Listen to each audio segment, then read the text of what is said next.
Hello everyone to episode 4. So today's episode of Tech Talk with MGNate is just going to be pretty much strictly gaming videos. No. Gaming phones. So, and the game phone topic is going to be on the Red Magic 7 and 7 Pro. They're really kind of going off their normal trajectory, and I don't know if I like it or not. So just starting off with like basic differences between the two. The Red Magic 7 has 165 Hz display, and the Pro has the lesser 120. So, I mean, at that point, if it's 120, I hope it's like, that crazy 2x, the Samsung Ultra 2x display that can go down from 1 Hz up to 120. And if not, I don't know, I don't see the point of it. I mean, they're introducing new features into the Pro model and they want to keep the cost at a certain level. So I think they're trying to see where they can, cut corners but still maintain. They're just looking at all those factors. So, yeah, it has a lower display refresh rate, but then the touch sampling rate is higher than the base model. Yeah, it went from 720 to 960. And also, we think there's a chance that possibly only the Pro model has the new custom Red Core 1 Nubia gaming module in it, but the 7 might have it. I can't figure that out yet. And keep in mind, the Red Core 1 is not going to be like a GPU or CPU insane mega booster. It basically just handles like it just handles like other general game tasks. It's almost akin to maybe like machine learning module, almost like a custom chip that they've added. It kind of like we've seen other companies kind of add their own custom silicon onto what already is there. Like the Vivo V1 special ISP, they didn't use the 888 ISP. They used the Vivo V1 chip for their ISP. Vivo made their own custom ISP for the X70 Pro Plus. And also the charging is gonna be way different. So for the global variants on the Red Magic 7, it's gonna be 65-watt charging with 4,500 milliamp hour battery. But in China, you get the 120-watt charging with the same 4,500 milliamp hour battery. But then the Pro outside of everywhere is gonna have 135-watt charging with the 5,000 milliamp hour battery, and that's gonna be all around the world in China and everywhere else. And another strange, I know we're just kind of jumping back and forth the differences.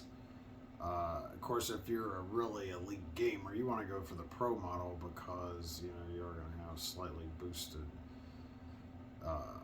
capabilities where it's needed. Another difference is, so we talked about the charging. There was another difference. The cameras I know are the same. What was one of the other differences? I mean, also, it's gonna have the underscreen. The Pro's gonna have the underscreen display.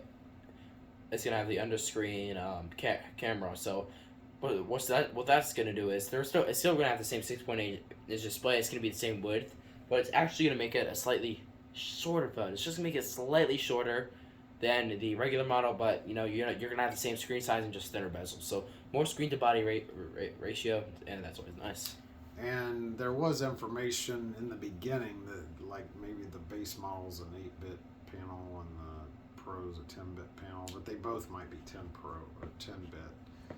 And if you don't understand what it means, basically the 8-bit can display 16 million colors overall, and the 10-bit can just display a billion colors. So if you ever see on a spec sheet like 120 hertz 1 billion colors, that's a 10-bit display right there. And another interesting, I would call it still a speculation, because even though most of the information's out, it's still the China models we have right now, so it's still, the information's kind of cloudy, but I saw an 18 gigabyte 256 base model, which is kind of interesting, but then I saw rumors of a 18 gigabyte 1 terabyte Pro model. Now we do know the Pro model is definitely 1 terabyte, but it might only be 16 gigabytes 1 terabyte, but it could be 18 1 terabyte. We don't know, so we're trying to figure out, okay, We know there's an 18 gigabyte model, but which one is it, or is it both of them? We don't know yet. And what we do know is that the bottom model is going to be up to 18 gigabytes, 512, and then the Pro is going to be maximum 18, 1 terabyte. And I think they're going to do kind of a similar thing like what they did with the 6S Pro, which I like. If there's a phone that I would have a crush on, it's the 6S Pro Ghost variant, because you has the LED fan clear, and has the clear back glass. It shows you where all the components are labeled on the back of it. It's such a cool phone. It's just amazing.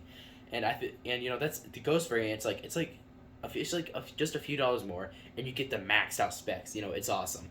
And I'm wondering if they're gonna have that same special edition. And we already know the colors. It's gonna be some crazy rainbow neon.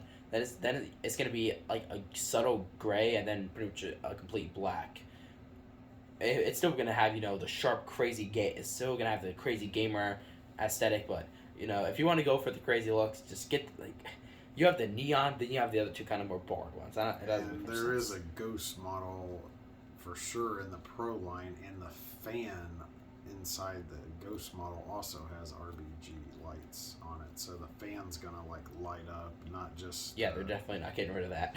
So again, it's gonna be up to you what you like.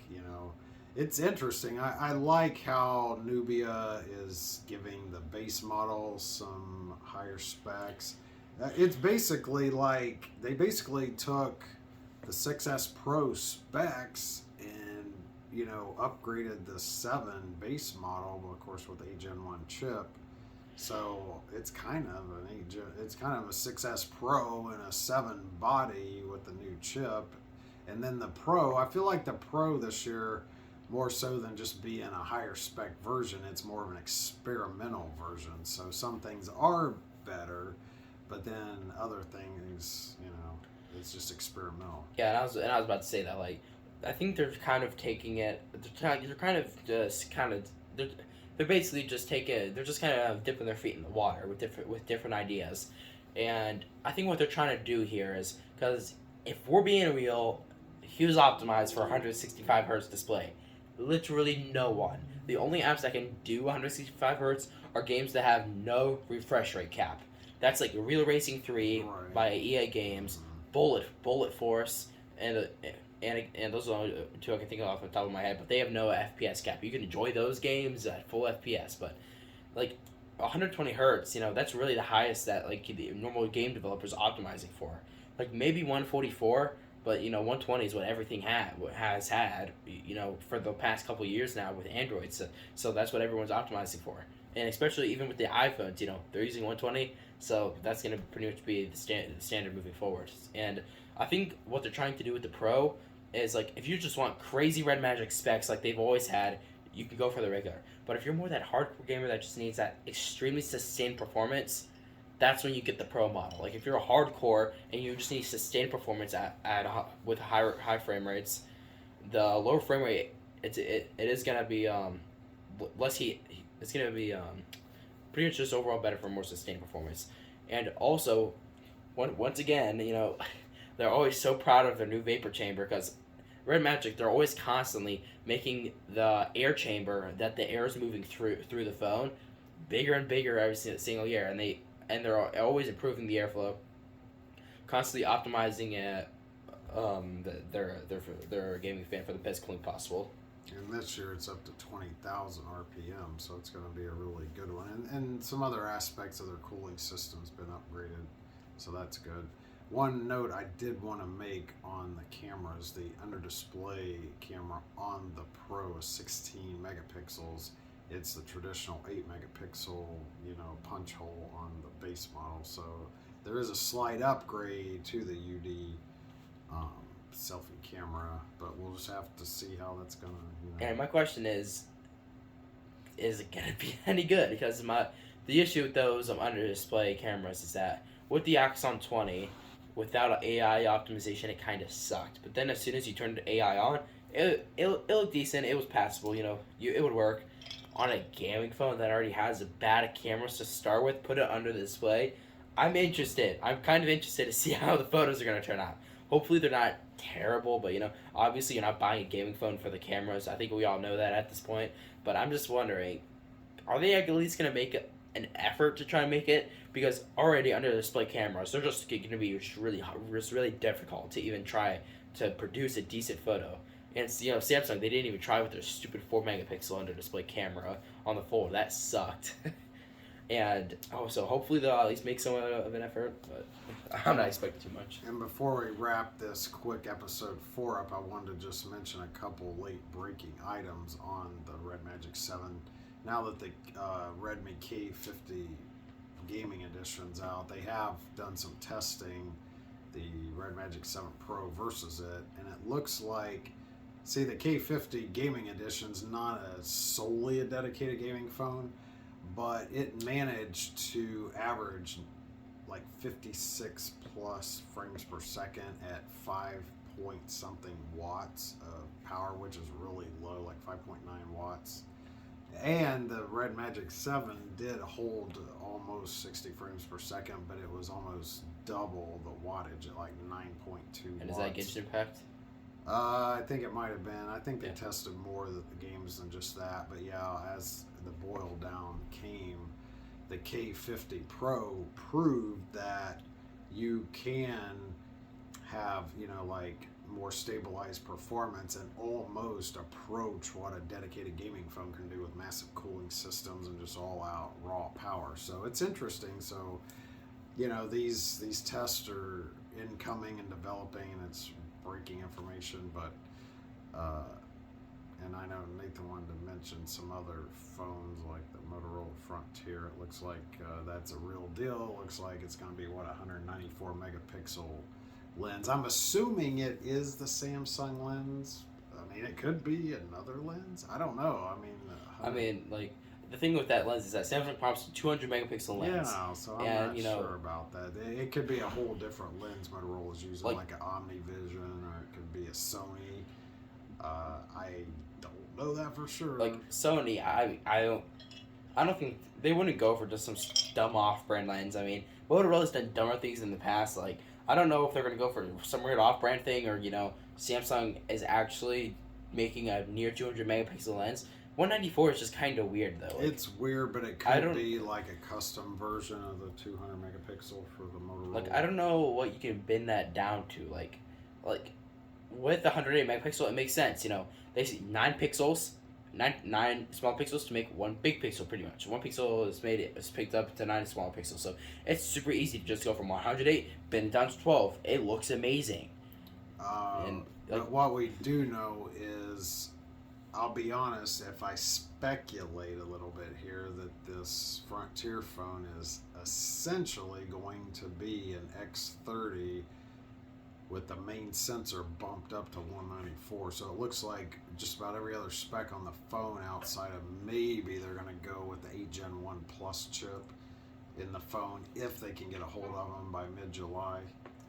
Oh, and here's the big information. The Xiaomi Mi 11 Ultra will 99% chance be coming with the 8 Gen 1 Plus. So if you don't know the rundown, I was going to give it to you. So Qualcomm, they are pushing out their 8 Gen 1 Plus chip super early on. They're pushing it out really early on instead of waiting later in the year, because they're just done with Samsung. They already know it sucks. They tried it with the 8 Gen 1, it just isn't working out. So they're already moving their overclocked version of it, taking away from Samsung, quickly throwing it on TSMC, and TSMC, they're on board with it. They're already making it. So I'm actually really excited to see what the chip can do. TSMC 4 nanometer process plus the plus 8 Gen 1. That's just gonna be, it's literally like the plus edition of the 8 Gen 1. More efficient, and you get the overclocked top chip. I actually kind of want to see him overclock that top X1 to something insane like 3.3 or 3.2. That would be pretty cool. But I think they're just going to be doing a 100 megahertz bump. But.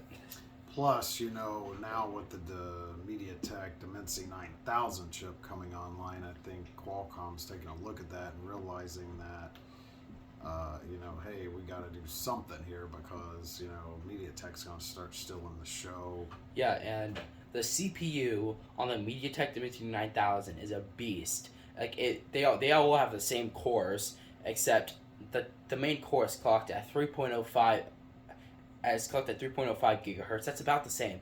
But the three mid cores are clocked at 3.8 at 2.85. That is insanely high for three mid cores. The CPU is wiping the floor in the multi-core department with it. It's more efficient. It's just a better overall architecture. It's just way better. Like, the multi-core score of the Dimensity 9000 is it can be pushed over 4300. Like, that's literally entering Apple's territory. Like, that's literally pretty much matching the Apple iPhone when it's under load. Like, that is just completely insane. The GPU, that's kind of crazy. Like ARM, pretty much MediaTek, they can literally just name their chip the ARM chip, because they're literally using ARM parts. But the Mali G710, they're using ARM's top of the line GPU, the best one they have, in the Adreno and the I'm not sure if the Mali G710 can keep up with the 2200s Eclipse graphics, but overall, it's just an insane chip. The CPU is just blowing away all the other competition, because the 8 Gen 1, here's the issue with it. It can't run well because it's running too hot. Like, the CPU can get up to, on Geekbench, the multi-core can get up to 30, it can get over 3700. At that point, you're going to have a thermal nightmare. And, without even breaking a sweat, the Dimensity 9000 scoring over 4,000.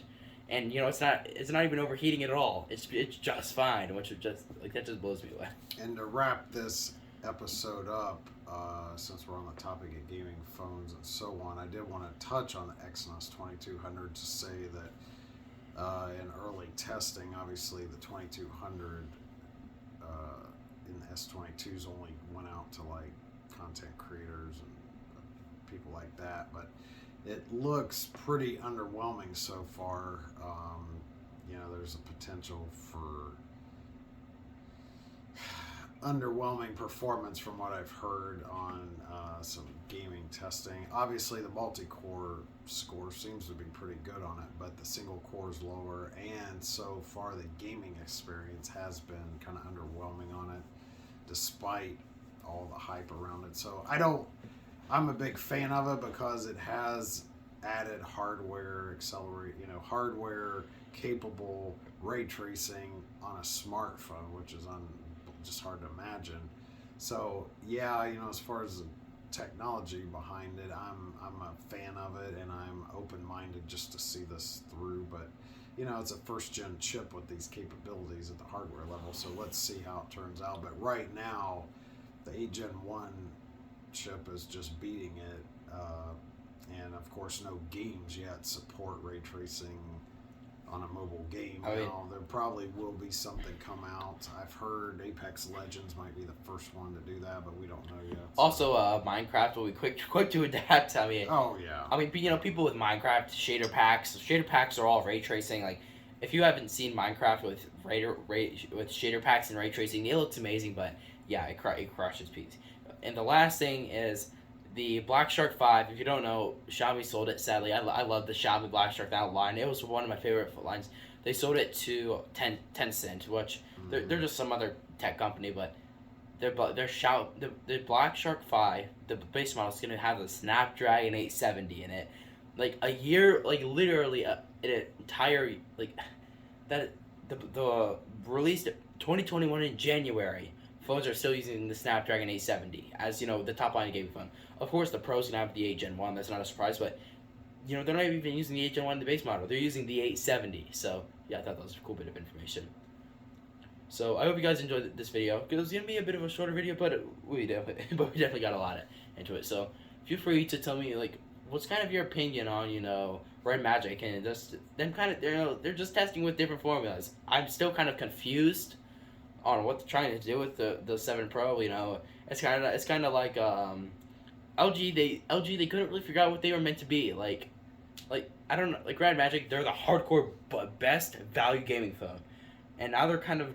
I have no idea what they're doing. So if you have any idea, what they're actually planning, please let me know, because I'm honestly still kind of confused with the choices. And I will add to that my speculation without having to do a comment in the section below, but I will say that I think they're saving some of these elements for the 7S Pro. I think after they see how all this goes, I wouldn't be shocked if we see like a Dimensity 9100 or something come out, like a plus version of the 9000 later on. And so by the time the 7S Pro comes out, if they're going to still do that, I think Red Magic is testing the waters, like Nate said, and then when the 7S Pro comes out, that's when they're going to really just drop it all. And also, they maybe knew that the Gen 1 Plus was coming out for TSMC, so maybe they were waiting to go all out with that new TSMC version of the Gen 1. It just dropped the hammer down and just released a